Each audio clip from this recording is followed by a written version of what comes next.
Et bien après The Watcher, Les Guetteurs, le film de la fille de Shyamalan, on retrouve cette fois-ci le papa qui revient. Et ouais, c'est quand même nettement mieux que sa fille, hein, ça y a pas de doute. J'ai pas d'issue. J'ai pas de retour possible. Ce coup-là sera mon dernier.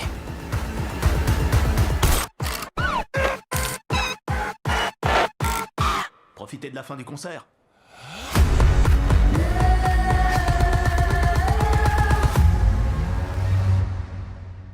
Le bonsoir à toutes et à tous, on se retrouve aujourd'hui pour parler de Trap, pour cette nouvelle critique, donc du coup réalisée par Monsieur Night Shyamalan.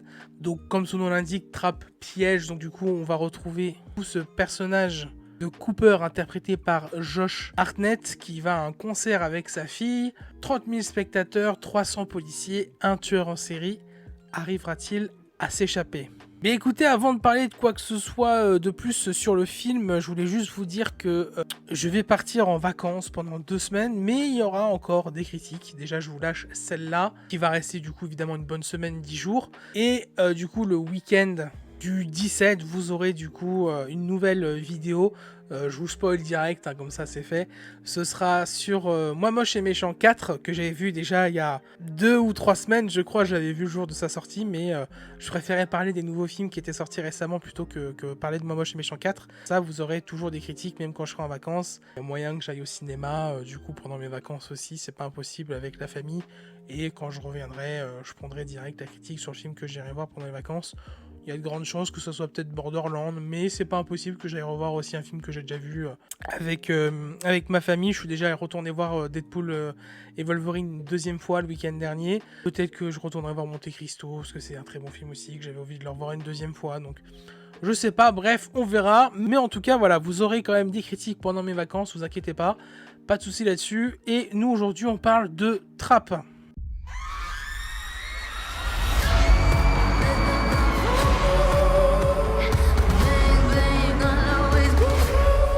Alors, avant quoi que ce soit, quand j'avais vu la bande-annonce, j'étais hyper hypé par le film. Night Shyamalan ou pas. Le concept me plaît énormément, ce genre un peu de thriller psychologique, c'est ce que j'adore le plus. Je vous rappelle qu'un de mes films préférés, ça reste Prisoners. Si ce n'est pas déjà vu de votre part, foncez voir ce film, il est juste incroyable. Et voilà, moi je savais tout de suite que ce genre de film, j'allais kiffer, quoi qu'il se passe et tout, même si le film allait être un peu moins bon ou quoi, ou j'en sais rien, je suis sûr que j'allais kiffer.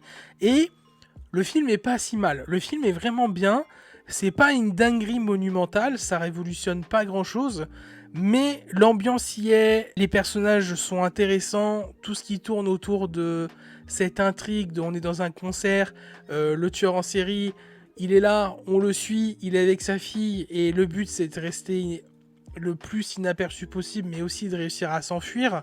Donc on va le suivre dans toute sa méthodologie pour essayer de s'échapper. J'en dirai pas plus pour pas spoil, il y aura évidemment une partie spoil, mais pour vous donner un peu l'eau à la bouche, il n'y a pas que ça. Mais voilà, je veux pas vous en dire plus, on en reparlera en partie spoil. Mais en tout cas, voilà, moi j'ai beaucoup apprécié, j'ai bien aimé, beaucoup aimé l'ambiance, j'ai beaucoup aimé le personnage, j'ai beaucoup aimé tout ce qui s'entoure de tout ça. C'est quoi tous ces policiers partout? Je suis pas censé vous le dire. Vous connaissez le boucher? L'espèce de taré qui coupe des gens en petits morceaux. Les flics ont appris qu'il allait être là, ici, aujourd'hui. Et avant de rentrer directement dans le vif du sujet, ce que je trouve intéressant, c'est que le film du coup est sorti il y a quelques jours. Et le film a 20 millions de budget. Et je viens de voir que là, en seulement quelques jours, du coup, le film réalise déjà un box-office de 23 millions. Bon, vous le savez, il faut toujours, on va dire, faire x2, x3. On va dire que je pense que le film doit au moins faire 50 millions, on va dire, pour être rentable. Là, il a déjà remboursé son budget. Je pense qu'il va grimper autour des 50 millions, ça va aller, ça va le faire. Si le bouche à oreille est assez sympa, j'ai vu aucune critique, j'ai encore rien vu dessus. J'ai très hâte d'aller écouter, d'aller voir les critiques après sur ce film, parce que bah, moi j'ai apprécié. Et j'espère qu'aussi c'est pareil pour tout le monde. Alors, le cast, on va surtout parler de Josh Hartnett, hein, qui est un acteur assez cool, un acteur qu'on voit pas assez. On l'a vu hein, récemment dans Oppenheimer. Mais sinon, moi, je l'ai pas vu dans énormément de films. Bon, il a fait Pearl Harbor, La Chute du Faucon Noir. Mais c'est vrai que moi, c'est un acteur que j'ai pas trop vu. Je vais regarder un peu sa filmo, voir si je me souviens quand même de quelques autres trucs avec lui. Parce que du peu que j'ai vu, ça reste quand même un acteur que je kiffe bien. Ok, Sin City, ça je savais pas. Bon après voilà, ça reste quand même un acteur des années 2000 hein, de ce que je vois. Ah, The Faculty, si, je l'ai vu ce film. C'est incroyable. Ok, après dans des séries, on le voit dans Black Mirror aussi, bon.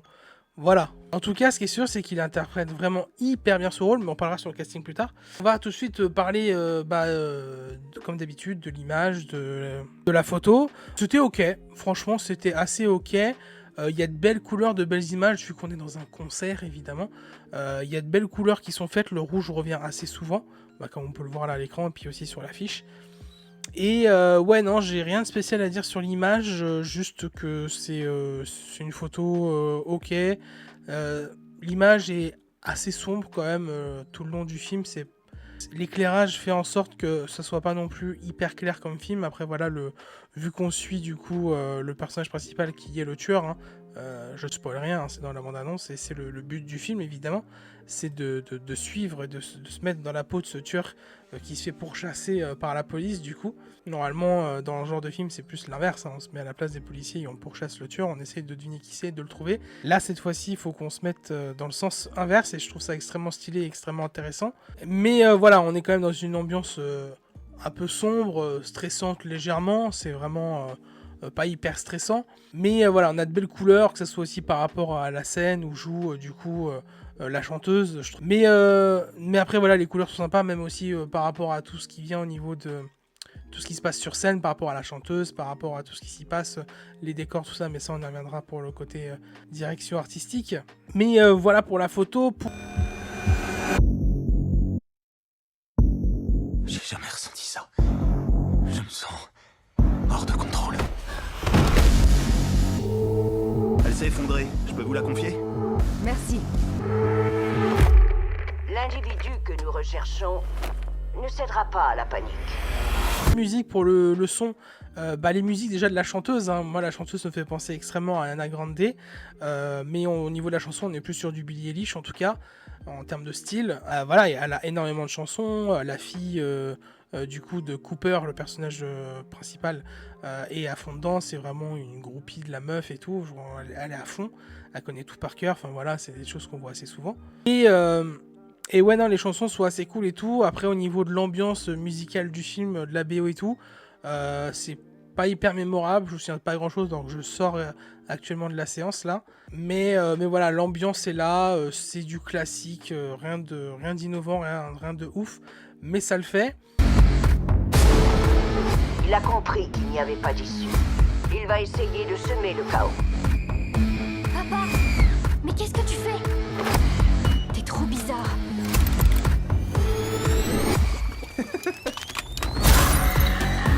Du coup, au niveau de la direction artistique, comme je le disais, elle est assez cool, je trouve. Dans le sens où les tenues des personnages, je trouve extrêmement intéressantes. Au niveau de la direction artistique, je trouvais ça assez propre. Je trouve que comment il est habillé le personnage, comment il est coiffé et tout, je trouve que ça lui correspond hyper bien à ce personnage-là. On y reviendra en détail après pour lui. Mais voilà, que ce soit les costumes, la salle de concert où ils sont, l'endroit où ça peut se passer hors salle concert aussi. Tout ce qui est... on croirait vraiment y être. On a vraiment l'impression d'être à ce genre d'événement. Et franchement, on s'y plonge totalement dans cette atmosphère event. Et on y croirait vraiment. Tout est nickel au niveau des costumes, des décors, maquillage et tout. Et voilà, même le côté un peu de tout ce qui se passe sur scène ressort bien et c'est quand même sympa aussi. Alors ensuite, au niveau de la mise en scène, c'était assez sympathique.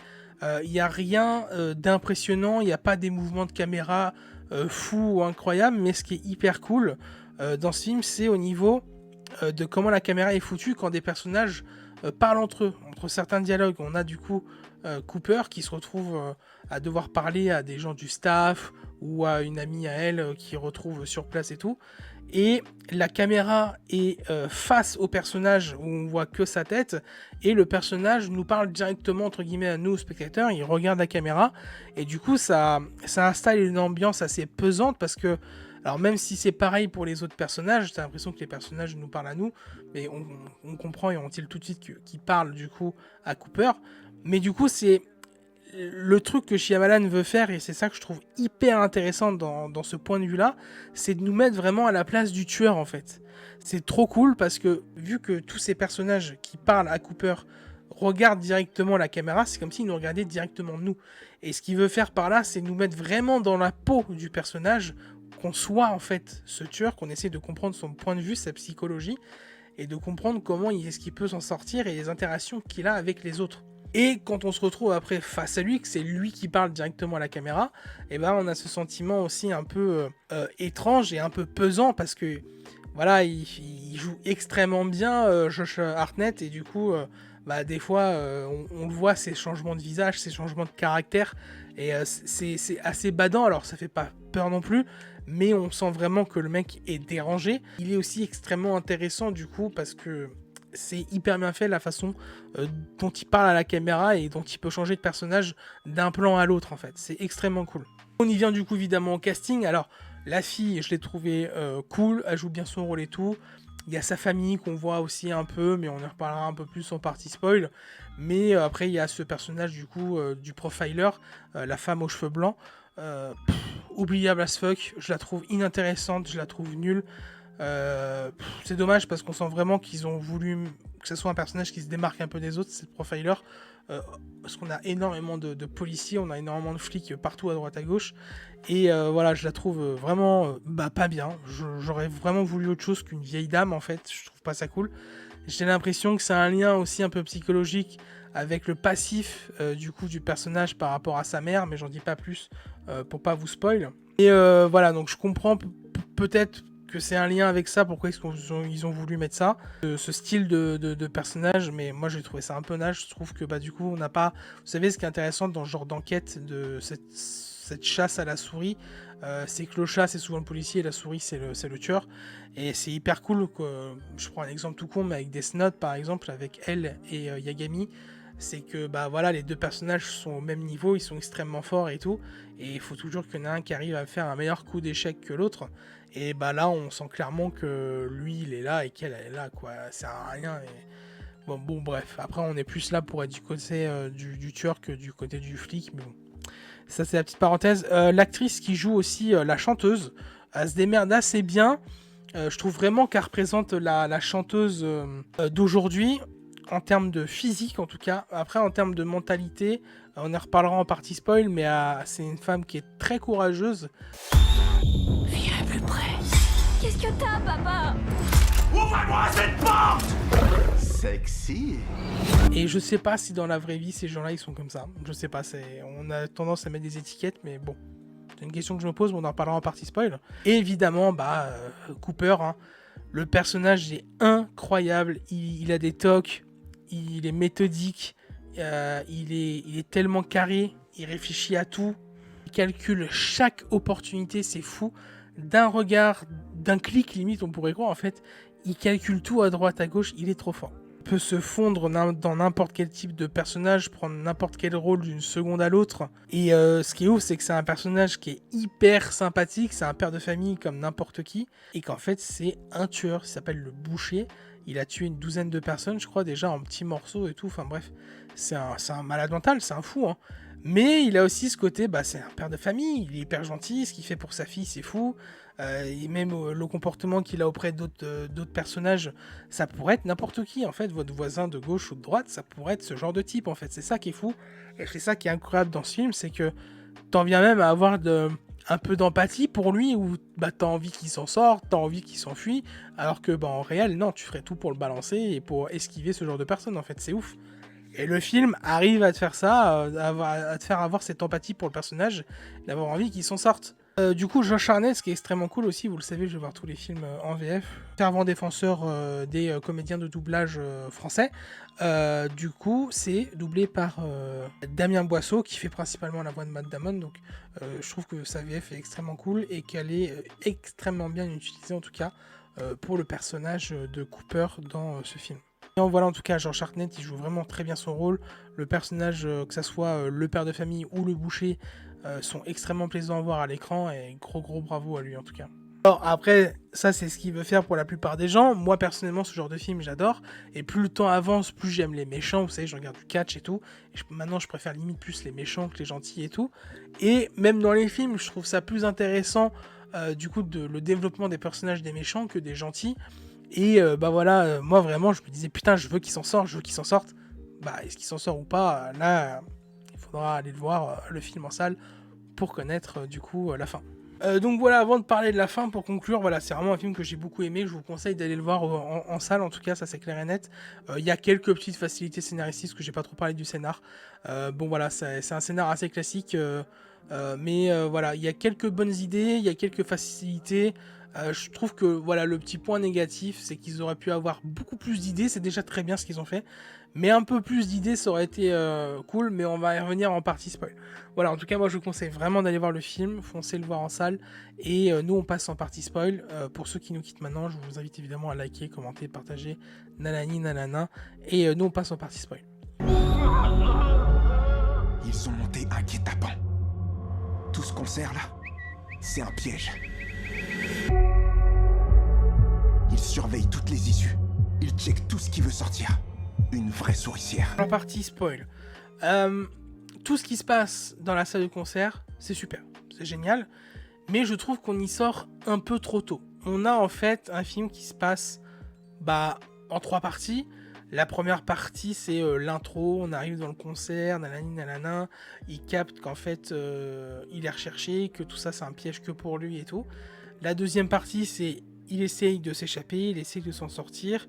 Et la dernière partie, c'est tout ce qui se passe en dehors du concert. Donc on va carrément le retrouver chez lui, avec sa famille, avec les flics qui le poursuivent dans une partie de la ville, où lui il enlève quelqu'un et tout.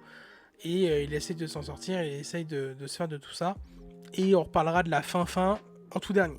Mais que j'ai trouvé un peu facile en termes de scénario, le fait qu'il s'échappe avec la chanteuse, limousine et tout, qu'elle n'ait pas de garde du corps, qu'elle ait juste son gars, enfin qu'il n'y ait pas d'autres personnes qui partent avec elle. Bon, c'est une petite facilité scénaristique, mais celle-là elle est compréhensible, il faut bien qu'il trouve un moyen de partir. Par contre, que la meuf, elle, qui est au courant du coup qui séquestre quelqu'un dans une de ses baraques, la chanteuse soit autant impliquée dans le fait de vouloir se débarrasser de lui, de le faire arrêter et de sauver du coup la personne qui l'a séquestré, je sais pas, j'ai eu un peu de mal à y croire ça.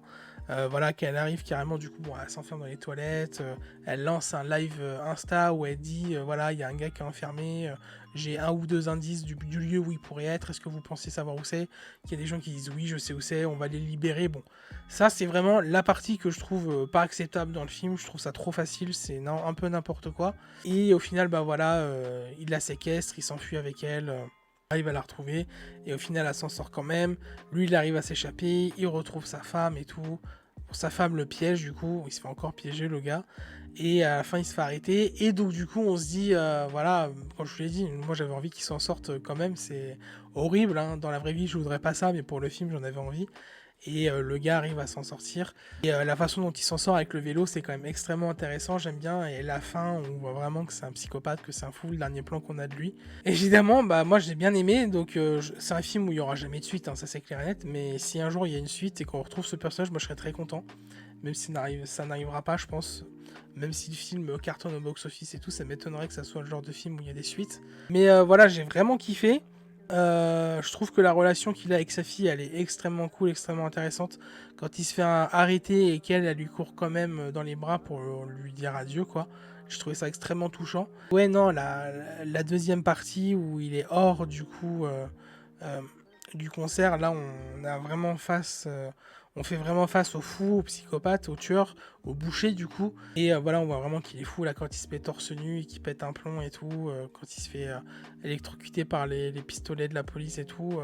Vraiment, l'acteur joue vraiment bien, l'acteur se démerde vraiment bien dans le truc. J'ai vraiment beaucoup aimé ce rôle et ce personnage qu'il interprète. Bravo à Josh Hartnett, bravo aussi à Night Shyamalan, parce que c'est un film qui reste quand même assez cool. Heureux, c'est le Gouy du futur. J'ai oublié de vous dire un petit truc en relisant mes notes. On a un caméo de Night Shyamalan qui est génial. Il se fait passer pour un employé du staff de la chanteuse, qui est une de ses filles d'ailleurs, la chanteuse. Ça, je savais pas non plus. Et c'est hilarant parce que du coup, c'est trop drôle, c'est le réal du film. Et en tant que réal du film, il aide le tueur à s'échapper. Donc, C'est assez marrant dans l'histoire, c'est comme si le réal faisait partie du scénario et qu'il aidait le méchant à s'en sortir. Caméo bien sympathique. Le gars, c'est un dingue de chez dingue.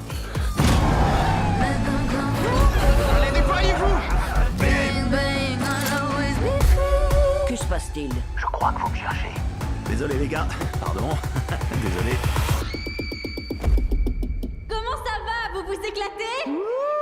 Donc voilà, c'est vraiment pas le meilleur film de l'année, ça c'est clair et net, mais c'est un bon divertissement, c'est un bon moment en salle, et il faut aller le voir. Voilà, on va s'arrêter ici, j'espère que cette critique vous aura plu. Moi je vous dis du coup à la semaine prochaine pour parler des Mignons, pour parler de Moi Moche et Méchant 4 du coup. Faites des bisous, likez, commentez, partagez, etc. etc. Moi je vous dis ciao ciao.